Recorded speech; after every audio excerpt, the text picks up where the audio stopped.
Hello, hello, hello. My name is Jacob Miranda, an advanced doctoral student in the experimental psychology program here at the University of Alabama, where I have a concentration in social psychology.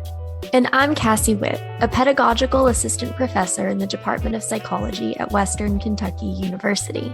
Together, we are the hosts of Corrupting the Youth, a podcast about the teaching of psychology. If you love psychology, education, or both, then this is the podcast for you.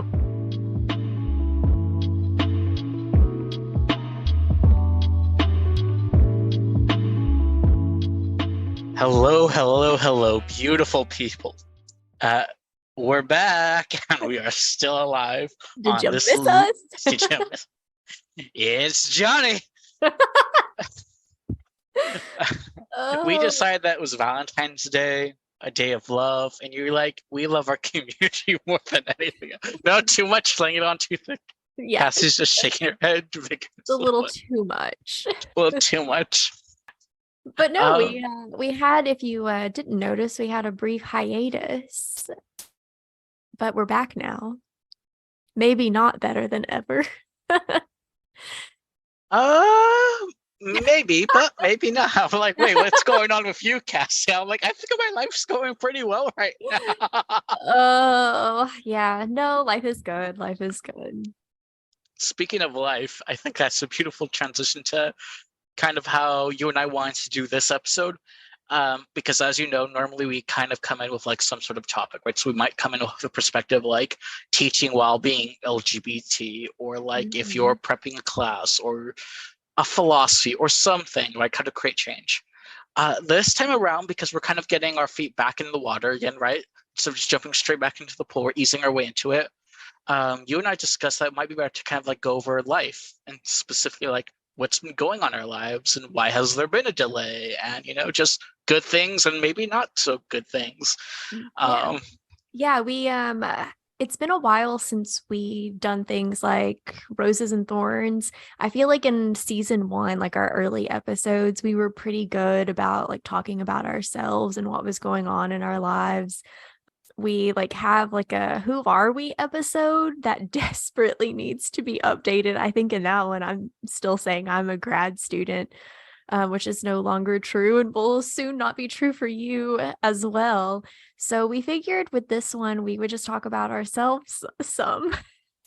So instead of having some big philosophical discussion or an interview or something like that, just kind of catch you guys up, our lovely listeners, with what's been going on in our lives.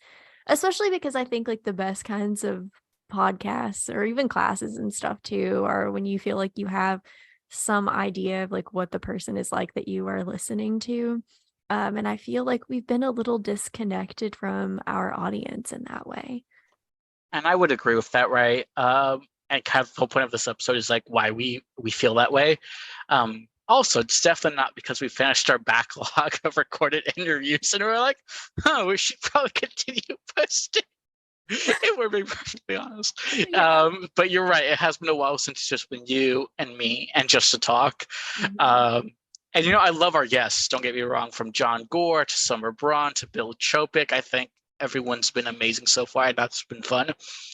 But yeah, we've been busy. You and I have both been very busy, which everyone always says, right? And maybe that's just as life ebbs and flows, right? Starting a podcast and then continuing the podcast is not necessarily unexpected life events come, but even like expected lives come, and we might underestimate how much time they would take. Yeah. And particular, there was that kind of like that lull for about 3 months, I would say, like starting around like October, Halloween season, up till like the new year. So like Christmas, January, I think is where you and I took the biggest lull. Absolutely. Yeah, I mean, I think it was just a lot of it was us engaging in that good old planning fallacy where we grossly underestimated how time consuming having a podcast could be.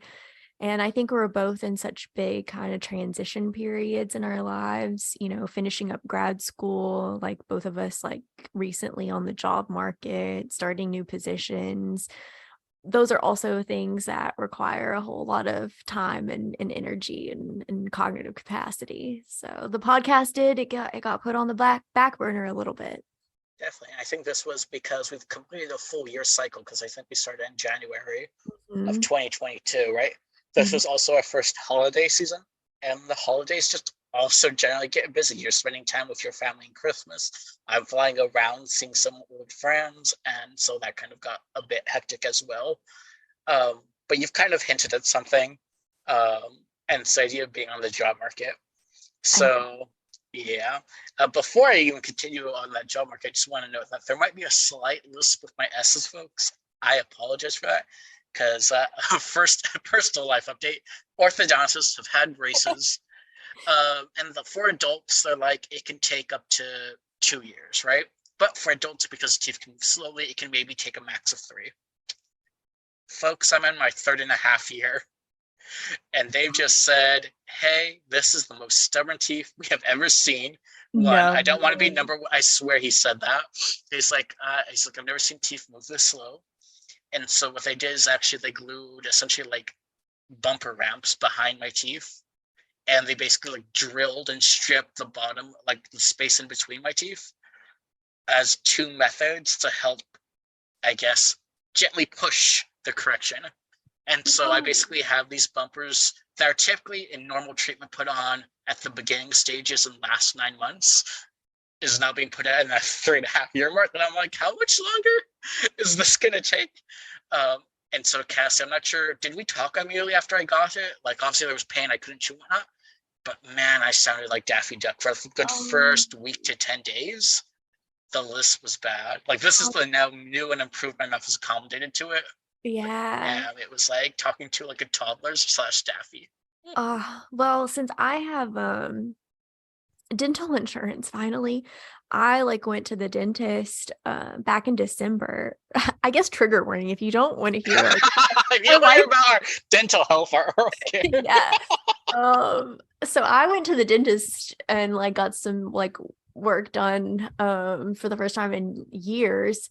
And she was basically like, girl, do you like clench your jaw and grind your teeth? And I was like, yeah, I do, that chronic stress.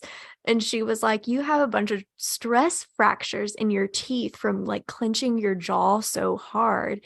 And so now I have a fancy, like personalized night guard that also makes me sound like Daffy Duck when I talk. I, So, you know, it's like Honey Boo Boo Child Girl, no, that bad. Just very she was Gen like, Z, just like, yeah. Well, no, like I love my dentist. I love going to the dentist. This one in particular, she's like super cool. She's around my age, I'm guessing. But they've got like all this like fancy new dental technology. Like I could see she showed me like videos that they recorded like in my mouth like of like the stress fractures like under specific lighting and stuff. And so you saw like what cracks in your teeth or what? yeah, Oh god. yeah, so trying to not clench my jaw so much. If anyone has any tips, let me know. Hey, at least you're under stress. You're like, yeah, yeah. So Oh it's god. like when people say stress affects the body, they're not lying. They're not lying. Who would have thought, right? Oh, but yeah, Oh I god. can't believe though that you have had your braces for so long. I remember when you got them on. Yeah, I got them. I moved here my very first year in like what, August? And Yeah. I got braces that same year, like what, a couple months after in October, I think. Yeah. Or I remember. September. Like it was like immediately after I moved because I wanted to get Yeah. braces as soon as possible.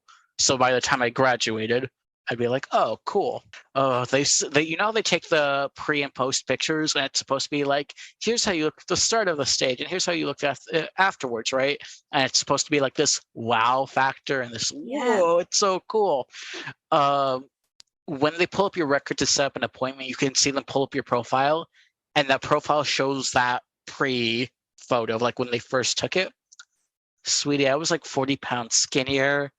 I had luscious curly hair. I do I remember had a that. boyish charm. I was like, damn, boy. I wasn't bald and I wasn't as fat. And I was like, COVID really did a number on my ass. When they say stress affects the body. Stress affects the body. And that, folks, is what we call a callback. Exactly. No, you're still gorgeous. One thing I am excited for, because I'm starting to get, I'm starting to like going to a dentist. Even when I was younger, I was afraid of it. I'll like it a lot more when I actually have like dental. Because apparently, like, when you become faculty, you actually have like, hey, there's some coverage. You don't have a ground student health insurance. Yeah. Um, and so kind of the big news I have is that starting in October, that's kind of why we took the break. I've actually been on the job market. I've had a series of job interviews as well as a series of job offers and acceptances, where people like want me. And that was very exciting, especially because you and I come from like an open science background. We come from not getting 20 papers published in 5 years, but maybe getting like 2 or 3 papers that are big team science or you know done slowly. I don't know, I hopefully right now, but like we try to like make it higher quality Yeah. to compensate for the lower quantity. Mhm. Um, and people tend to tell you, or at least people told me, even our peers right outside of our lab, it's like that's a gamble for social psychology because publications are still the name of the game. I mean, we had a whole episode based on like the incentive system of like pubs. Mhm. And so I think it's really exciting that even though it's a case study of two, you and I, right, we're not we're not like pumping out 30 papers, but apparently we're both very highly desirable on the job market. All this to say is I've actually accepted and will now become a tenured or on the tenure track faculty position for California State University East Bay. So I'm returning to my Californian roots and I'm going up to NorCal by the Bay Area, and I couldn't be happier with the department. Uh, all this to say is that the other job offers I got, I will say, I've never felt it was never easy to tell them no because every place I met was just they're just nice people, right? Like Yeah. at interpersonal level, it's Yeah. like, yeah, these are just sweet people. I could see myself working here, there, or the other. And what it really just came down to is that one, Cal State East Bay being my home state of California, and it's just also closer to like certain family members. And so Yeah. it feels weird that it wasn't necessarily like it wasn't like the people at institution A were like these awful people or they're mean people or even red flags. It's like, I think you're funny as heck and we're laughing great, Mhm. but maybe like the location is as ideal as I would like it to be. So Yeah. like that was definitely a new experience and that was a stressful experience, right? Because sometimes you can get like a job offer in one area and it's like, well, do I accept this surefire thing or do I actually tell the surefire thing no in hopes of getting a better location? And so suddenly like it's this weird game that you're playing of like it's like risk management. You're like fix up the risk is if you lose, you don't have a career set up. And so that was extremely stressful for those few months. But Yeah. right around Christmas time, I got the call from East Bay and I was like, yes. And they're like, are you sure we just called you? Do you like want a week to Oh my I was like, goodness. no, yes. Which is very similar to how I accepted the graduate position here with Oh, Alexa's when she same. called me. And it was like, yes.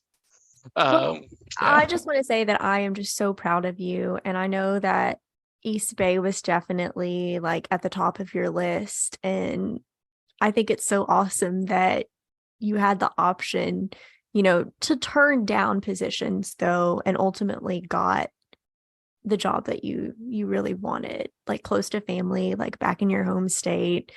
And I just can't wait to see what you do.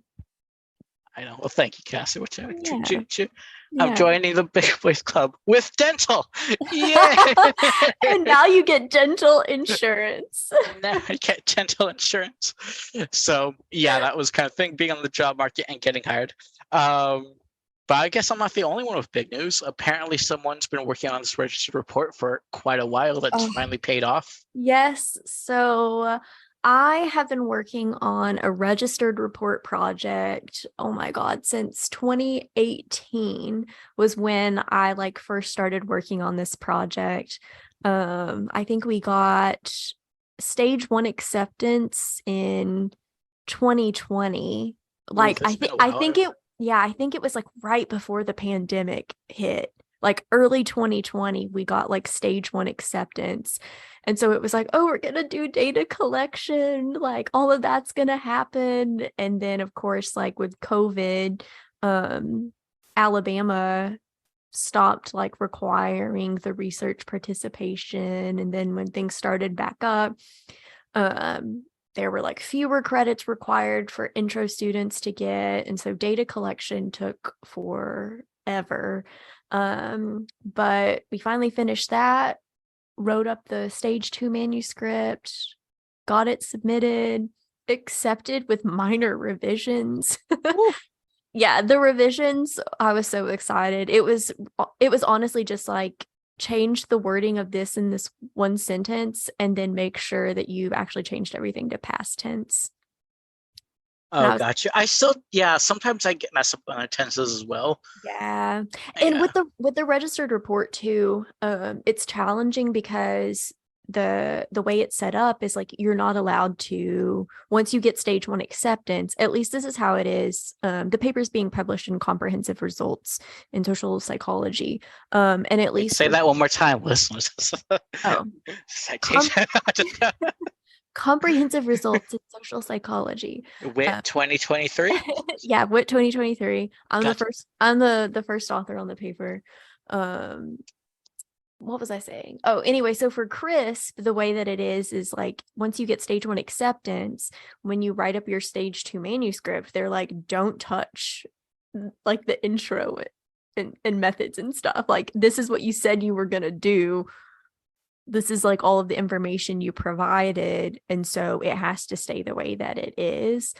And so I think really I kind of neglected to go back and change things throughout that, like make it, Oh, so because they're so big on don't you add like don't, content wise, like don't but add the stuff. tense wise still needs to be Yeah. fixed up. Yeah. So but yes, very exciting. So it's not like out yet, but we can share on our socials and stuff. It's a paper I'm very, very proud of. Again, like you were saying earlier, for like being researchers who are like more open science oriented, which is kind of a gamble as a social psychologist, where, you know, that publish and perish kind of mentality is very, very strong. This is a paper that, I mean, I at least think is very high quality research, and as a registered report, also very much aligned with all of those open science things that I value as a researcher as well. So very, very excited to have this publication out in the world, and also very excited to like do some follow-up studies. Definitely. And maybe it would behoove people, because we also have, besides just our general audience, I think we also just have friends who are like non-academics who support us and just listen. Maybe like defining that type of like what is a registered report, and like maybe you can correct me if I'm wrong, but like for someone who was like, wait, how does science work, right? Mhm. Typically how traditionally science has worked is people might have a theory, they might have some hypotheses, they then collect the data, they analyze the data, they write up a report, they submit it to a journal, and the journal can then say, one, we accept your manuscript with some revisions, or we reject your manuscript.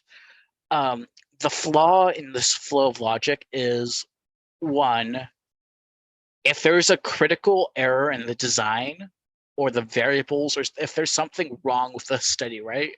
But no one ever told you, or you're just kind of like working on your own, or you never got that initial feedback before you collected data, you might have collected maybe 1,000 participants, but if the design is flawed, that really hurts journals' willingness to accept it, right? Because now it's based on a bad foundation. Yep.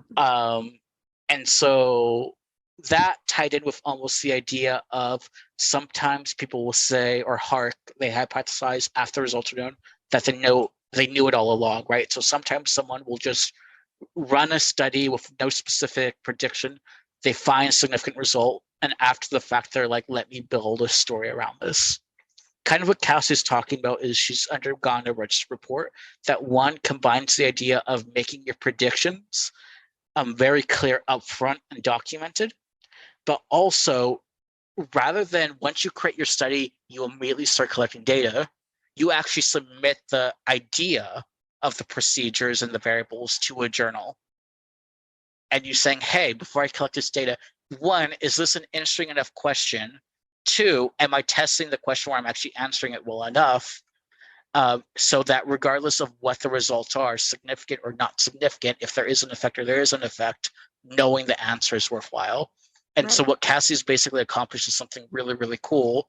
And she's kind of like been building up a thing because she hasn't talked about exactly what the Richard report is. But like what you said, 2020 was the stage one approval.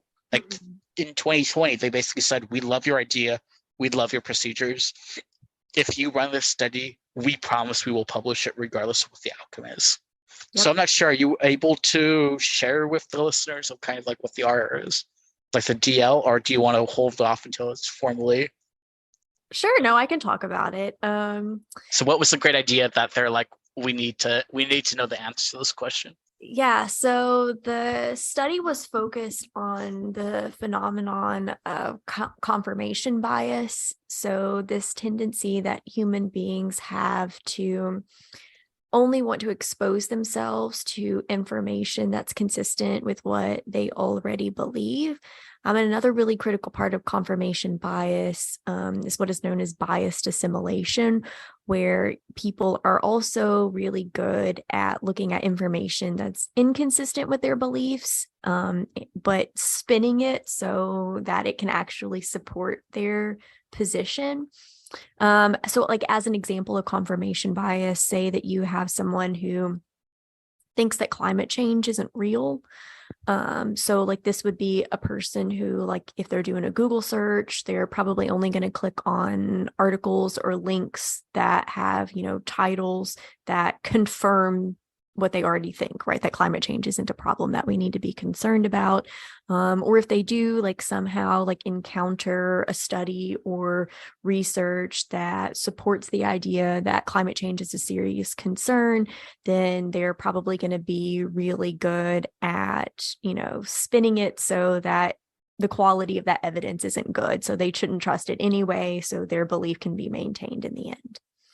And so for many reasons, confirmation bias is like problematic, especially because it means that it limits the perspectives that people get exposed to, limits knowledge in many ways. There's like serious epistemic consequences. And so in this particular study, we were interested in potential ways to mitigate or reduce confirmation bias. And so we looked at 3 different debiasing techniques. And these were things that had previously been looked at in the literature on confirmation bias, but the results were pretty inconclusive in terms of do they actually work or not. And so some of the methods that we used to try and reduce confirmation bias, one of them was just like a basic psychoeducation condition. So we had people read about what confirmation bias was, and we gave them examples of what confirmation bias looked like. We also had a condition that was like a consider the opposite, which was very much a perspective taking manipulation, where we asked people to like imagine that someone had a view that was different than their own and to generate arguments, like logical quality arguments from the other side. Like again, as a perspective taking kind of task. And then the final manipulation that we had was a social norms manipulation, where we lied to participants and we told them that people who had the same belief as them exposed themselves to counter attitudinal information. So it's like, hey, people who believe in the same thing as you, they go out and they like expose themselves to, articles and readings and things that are against your belief. So really, really quick, in some, for like In my small some. brain, I have a very smooth brain. You've identified confirmation bias, and not just you, but like wide array of literature is like confirmation bias is pretty problematic, right? And basically you're testing 3 possible solutions that have been thrown out there. One is essentially like just doing general like a psych class. Here's a definition. Can we teach you or psychoeducation about this, right? Like Right. here is what this bias is. Here's how this bias occurs. People are biased in this way. And so there's that knowledge. Like by having that knowledge, does that help? Yes. So just by Two is like virtue, the oh go. Sorry. yeah, so just by virtue, yeah, so the manipulations were very much so just by virtue of knowing what confirmation bias is, psychoeducation, is that going to reduce confirmation bias? And then if you take the perspective of someone with a different belief, Which is kind of can, like what teachers ask their student to do, right? yes. Right. They're Yeah. like, well, play devil's advocate, or like maybe like for class debates, they force people, Mhm. to try to widen their perspective for like, really get a full to try to be less biased, essentially. Right. Teachers often tell students, right as if you believe in the opposite, and that'll give you like this greater, this clearer picture of what the truth is. Yeah, yeah. And so part of our rationale for including definitely like this perspective taking task and then basic psychoeducation are because those are typically the most common ways that bias is addressed. It's like, oh, we want to reduce bias in people. And so we're going to teach them about the bias and then we're going to have them do some sort of perspective taking activity. And so really like figuring out, do those things actually work is incredibly important. And then the third manipulation that we had was that social norms manipulation. And so social norms manipulations aren't necessarily a new thing, but looking at how they can affect specifically confirmation bias was really like kind of the novel aspect of our study. So we had these three different conditions, and then we were targeting kind of the two components of confirmation bias that I was talking about earlier. So one of them being that biased assimilation component, where you can essentially like turn any sort of like counter evidence, counter attitudinal evidence into like support for like what you already believe. And so in that particular like biased assimilation measure, we asked people to evaluate two different hypothetical studies, or like not hypothetical, fake studies. We just like made them up. One of them was like in support of what they believed, and one of them was not in support of what they believed. And then we like had them rate like the quality of those studies. So the hypothesis being that participants will rate the studies that were consistent with their belief as being of higher quality, significantly higher quality. And then the other component of confirmation bias we were looking at was selective exposure. So that component of confirmation bias where it's like, oh, people only want to consume information that confirms a belief that they already had. And so for that, we like gave participants the option to like read different real news articles. We changed the titles of some of them a little bit just to be like more clear, like in support of what they believed or not in support of what they believed. So like we then looked to see, how many articles they were selecting to read that were belief consistent and how many that were belief inconsistent. And so ultimately, like what we found was that biased assimilation part of confirmation bias. It's really hard to change that. Like none of the manipulations were really effective at targeting biased assimilation.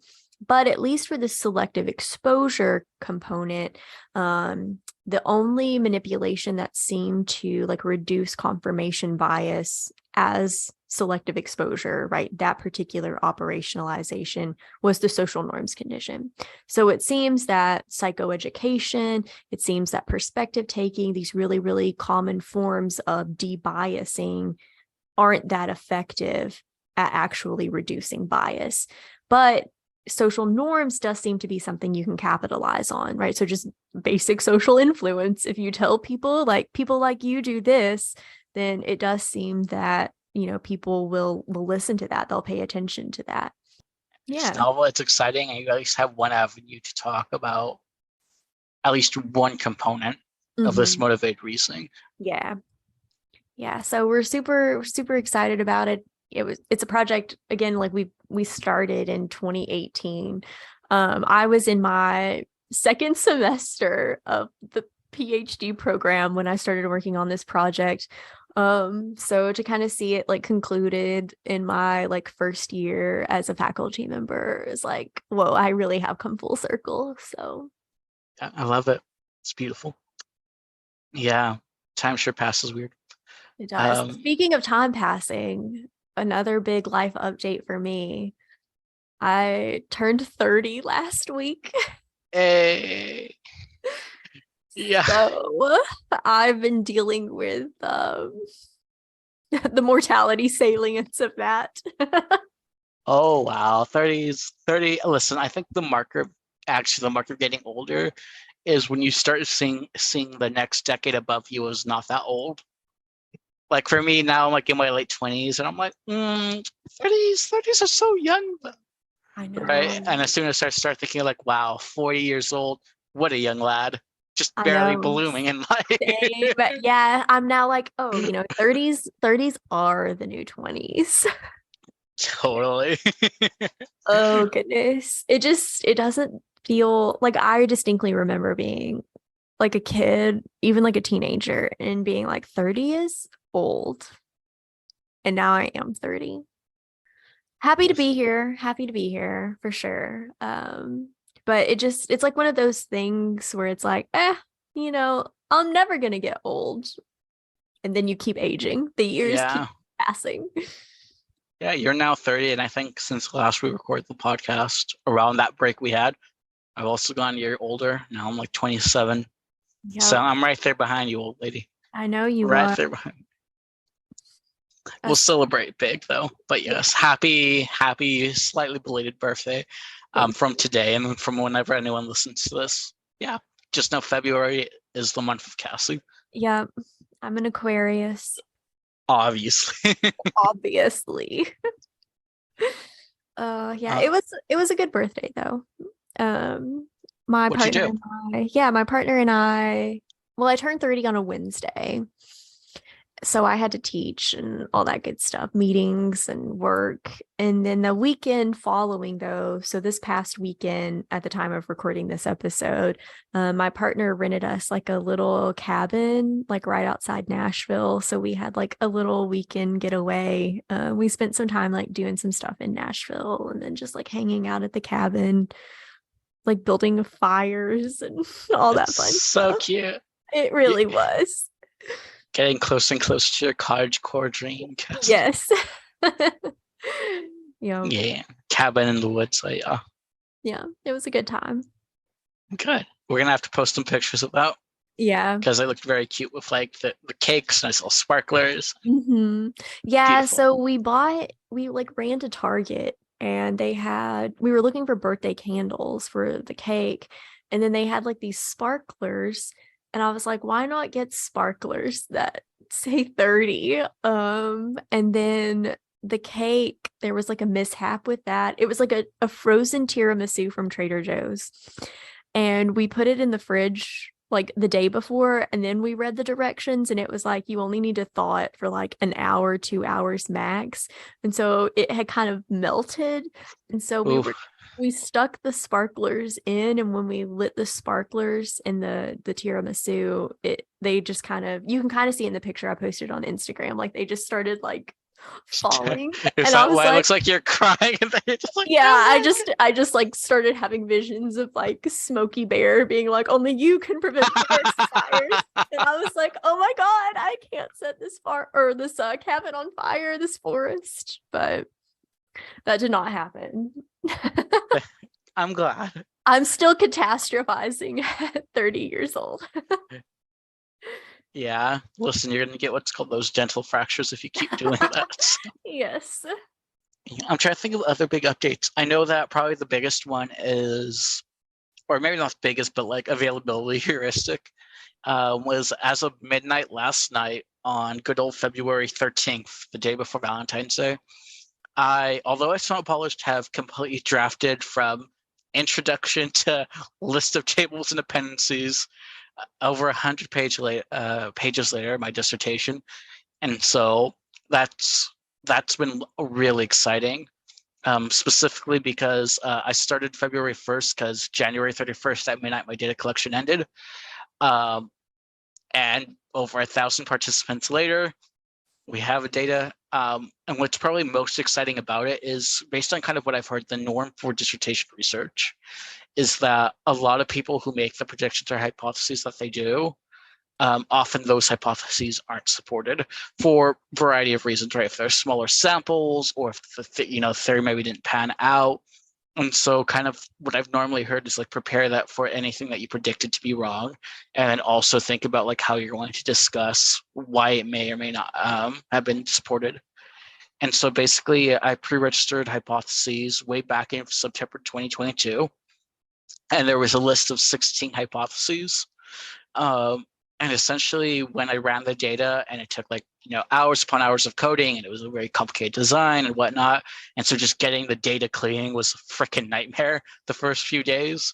As Cassie knows, I just pulled up all-nighters. When I was able to finally run the analyses, I was essentially 16 for 16 on being correct for all the hypotheses I had, which scared me at first, because if you're saying, come on, if you're like the data is telling you exactly what you want to see, that's like, it's like, have I did you hacked? do something? Yeah, it's like, wait. And I was like, this is like quite literally like 10,000 plus lines of code. And I'm like, surely I made a mistake elsewhere or somewhere amongst this, or I calculated a variable wrong. Yeah. But like everything's on the up and up. And like I said, I have a timestamp document. I'm like, here's what I said was going to happen. It all exactly happened the way I thought it would. I mean, I'm not going to lie. I'm incredibly jealous, because I was definitely one of those grad students where none of my hypotheses in my dissertation were supported for reasons I've already talked about. Yeah, but you and I maybe need to have an episode of like, as being teachers, we also do research on the side. Mm-hmm. And just like handling data quality or handling student data quality. It's something, data quality is something, I mean, I've always thought about, but since my dissertation study, like I think about data quality all the time. Same. And like in studies that I'm like designing right now, I'm like, how can I build in as many data quality checks as possible? For my dissertation stuff, because of your dissertation, where you had to exclude so many people, I was at least prepared on my end that I powered the study to say, hey, okay, I need 1,200 people. And that means I had to collect 20, ultimately it was a little bit more, but around 2,400 people. Yeah. And normally I don't think anyone would ever recommend doubling the amount of people that you think you'll need. But like you said, with just like student data quality, like because of your dissertation, like you had to exclude so many people for not paying attention. Yeah. And I also had to exclude over half my participants. Yeah. Still, it met the criteria that I planned out, but like that in of itself is insane. Well, like what? Yeah. I mean, I am glad at least like what I went through allowed you to prepare, because I too had to exclude like over half of my participants, and then my final sample was just way smaller than it needed to be. And, my committee was extremely gracious about it, but it still was like a really shitty thing to go through. Like I distinctly remember, like running the code to do exclusions and coming back with like 200 some participants and being like, what did I do wrong? And then spending hours like rewriting this line of code because I was like, this can't be right. And it was. And then, I just remember like calling Alexa, our PhD advisor, and just like crying. Right. I called for you anyone and who's cried listening, too. like, just imagine like planning the study for so long, and at face value having so many raw data points to begin with. But as soon as you even put like an ounce of scrutiny, if they were paying attention and you realize that the vast majority won't, that's heartbreaking. That's like, that's very disheartening, to say the least, to be like, y'all just pay attention. It's also one of those things too, where it's like, again, kind of, not to like toot our own horns or whatever, but like thinking about wanting. We would never do that. That's what this whole episode is. True. But thinking about like wanting to produce like high quality research, I had so many like attention checks and stuff built into my study. And it's like, imagine if I didn't have those quality checks in my research. Like, would I have run my analyses with like my over like 1,200 some participants? Yeah. Like, would my hypotheses have been supported? Maybe, but it would have been terrible data quality. My results wouldn't have meant anything. So I don't know. It's something that keeps me up at night. So like ultimately I would rather have like written up my dissertation. Like it is what it is. Like at this point, with like that really small sample, but like I would rather have like some 200 data points that are like meaningful data points than, you know, Yeah. however many I had to exclude. Then But people blindly taking it impossibly fast or not mhm, responding in a variable way or yeah, just, yeah. And yeah, it's just doing it's obvious things that show that they didn't read what they were supposed to or do what they were supposed to. yeah. And it's so frustrating because I mean, like you're saying, like your dissertation is like a really meaningful project and it's like something you invest so much of your time and your energy into, right? It's the culmination of like your graduate education. And like for my project too, like it was something, it is still something, right? I'm running like follow-up studies now, but it's something that I care about a whole lot. And so then to just really not even be able to meaningfully answer the research questions that I was asking because I didn't have the data that I needed was so frustrating. But Right? Because then the whole discussion's framed around not sharing how to interpret the data because of the lower power or like lower power yeah, than expected. yeah, Yeah. And even with me finding the significant results that I did, like I also am trying, at least in the draft, of like being extremely conscientious of like constantly saying like this is a single study run once, and any single study, right, tells us nothing, which I generally believe, right? Like you need replications, you need multiple attempts, you need conceptual replications of trying operationalizing it in different ways. And so like my whole thing is like, here are the implications. And then I'm like, possible implications, assuming people do what they're supposed to and replicate what they're supposed to replicate. yep, Um, but yeah, I feels for you on that one. yeah. But yeah, I don't know what it is about dissertations, and maybe it's obvious to some people, but like I've talked with some people and they point out from like an objective standpoint, all a dissertation is, or at least how we do ours, is it's like any other study except with a little bit more meat. Right. So like if you were going to get a study published in a journal, all you can think of dissertation is it's a bit of a bulkier introduction, right? So maybe journals have word limits and you have to be a little bit more concise. It's a bulkier introduction. It's a little bit bulkier, not even necessarily like methodology.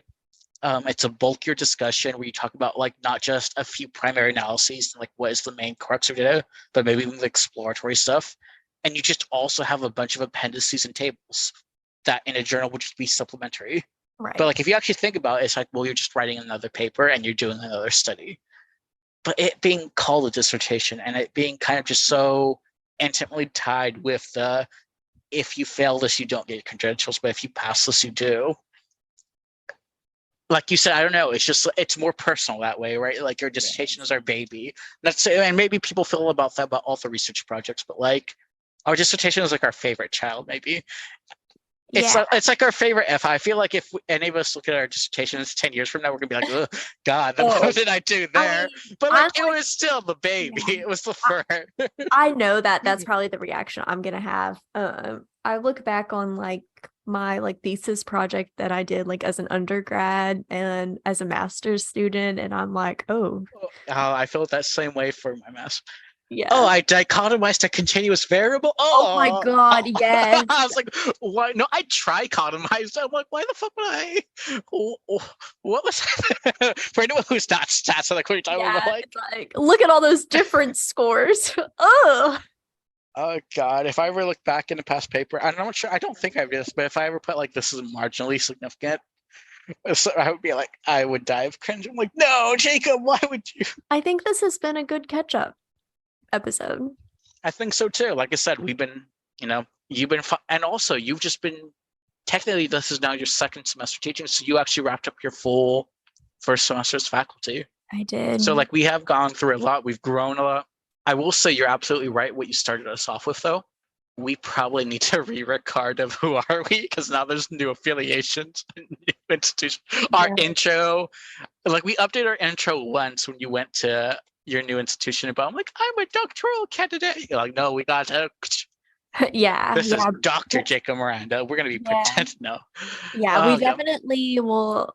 We can do it sometime. We can talk about this off the record. You don't want to show people how the sausages went. But we should probably do it off recording. This is not what they came here for. They're like, wow, they're planning logistics on a winter meet. So looking at this winter meet. Jacob, are you pulling up your Outlook calendar now? I'm like, yes, dear. Oh, goodness. But yeah, other than that, Cassie, do you have anything else to say? I don't think so. Looking forward to putting out some new episodes soon. Yep. Getting our feet wet in the water. Whoa. Now we get to go back into a deep dive. Yep. And then for anyone who's ever listening, if you're following us on Twitter, right, we still have like a very small following, but we're trying to build up. Things take time. If there's topics that we could cover that you all would be interested in, hit Cassie and I or the Corrupting the Youth Pod Twitter account up. And we would love ideas. Or Instagram. I'll Cassie's on that Instagram. I think I like Instagram. We hit 50 followers. Hey, for academic podcasts, I don't know if that's good or bad, but that feels good. I mean, that feels good to me. I don't know. I'll open up like a submission thing on our Instagram story sometime soon and like try to solicit some topics. That would be so cool. So we'll do it. All right. Ready to say bye, Cass? I'm ready. 3, 2, 1. Bye. Bye.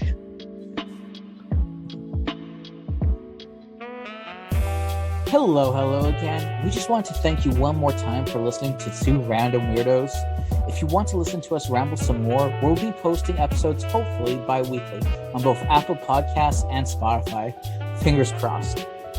If you want to get in touch with us, we can be found on Twitter and Instagram with the handle @CorruptYouthPod. Or feel free to email us at corruptingtheyouthpod@gmail.com. Thanks for listening and helping us spread the corruption. Bye. Bye.